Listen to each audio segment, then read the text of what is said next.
នីពេរ៉ូស៊ីលនីសុចិត្តកំពុងតែដាំដើមឈើនៅបរិវេណផ្ទះ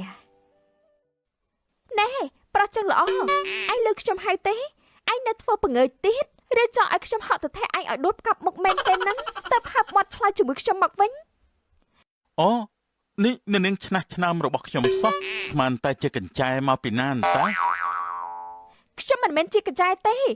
អញគ្មានសិទ្ធអីមកថាខ្ញុំបែបនេះឡើយព្រោះអញត្រឹមតែជាអ្នកបម្រើនៅក្នុងផ្ទះរបស់ខ្ញុំតែប៉ុណ្ណោះឆាប់មកណែខ្ញុំមានការចង់ប្រើឯងរូបឆោមស្អាតតែសម្ដីដូចភក់ជ្រាំអញ្ចឹង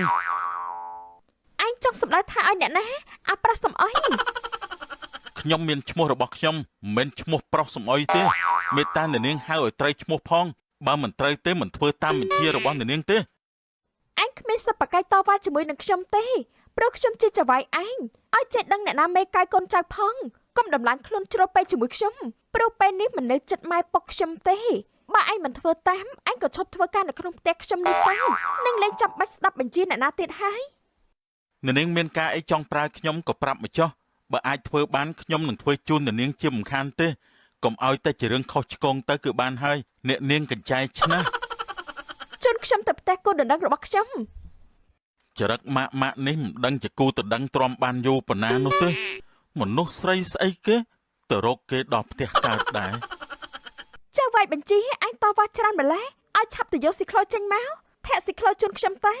ម៉ូតូមានតែនាងហេតុអីក៏ជិះស៊ីក្លូទៅវិញដូចជាមិនសមទាល់តែសោះ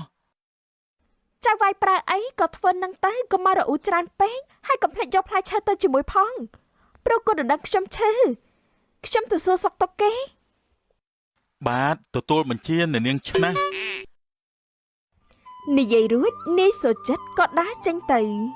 នាងឆាឡាជីពីមុខរីឯនីសូចិត្តកំពុងតែធាក់ស៊ីក្លូពីក្រោយចេញពីផ្ទះទៅកូនយើងដូចធ្វើបាបកំឡោះទៅតែចូលថ្មីនោះដល់ហើយឪវាកូនយើងកាចដូចខ្លាញ់អញ្ចឹងប៉ះកំឡោះនោះក៏មាត់ឆៅទៀតមែនតាឪវាឃើញតមាត់គ្មានខ្លាចកូនយើងទេឲ្យដឹងខ្លះទៅថាកូនយើងជួបរបស់ពិតនឹងគេហើយនៅតាមផ្លូវនីសូចិត្តធាក់ស៊ីក្លូផងឬអ៊ូផងមិនដឹងជាស្អីទេមកប្រើឲ្យធាក់ស៊ីក្លូជូនទៅផ្ទះគូតដឹងខ្ញុំហត់ណាស់នាងហើយផ្ទះគូតដឹងនឹងក៏នៅឆ្ងាយទៀតប្រើដូចជាមិនចេះគិតសោះកុំរអ៊ូច្រើនពេកតែបន្តិចទៀតដល់ហើយឯងស្កាត់បត់ខ្លះមិនបានទេអីជាអ្នកធ្វើការស៊ីប្រាក់ខែសោះក៏តវ៉ាម្លេះប្រើតែបន្តិចសោះមិនបានទៅឲ្យលីសែងអាណាផងនឹងមិនបានលីសែងអីទេប៉ុន្តែខ្ញុំធាក់ស៊ីក្លូជូនទៅផ្ទះគូតដឹងនាងមិនមែនជិះយន្តហោះដោយវាលឿននោះឯណាមើលមៀតខ្លួនឯងផងទៅឆ្អឹងធំប៉ុណ្ណាទេមិនក៏ធ្ងន់យ៉ាងនេះនោះ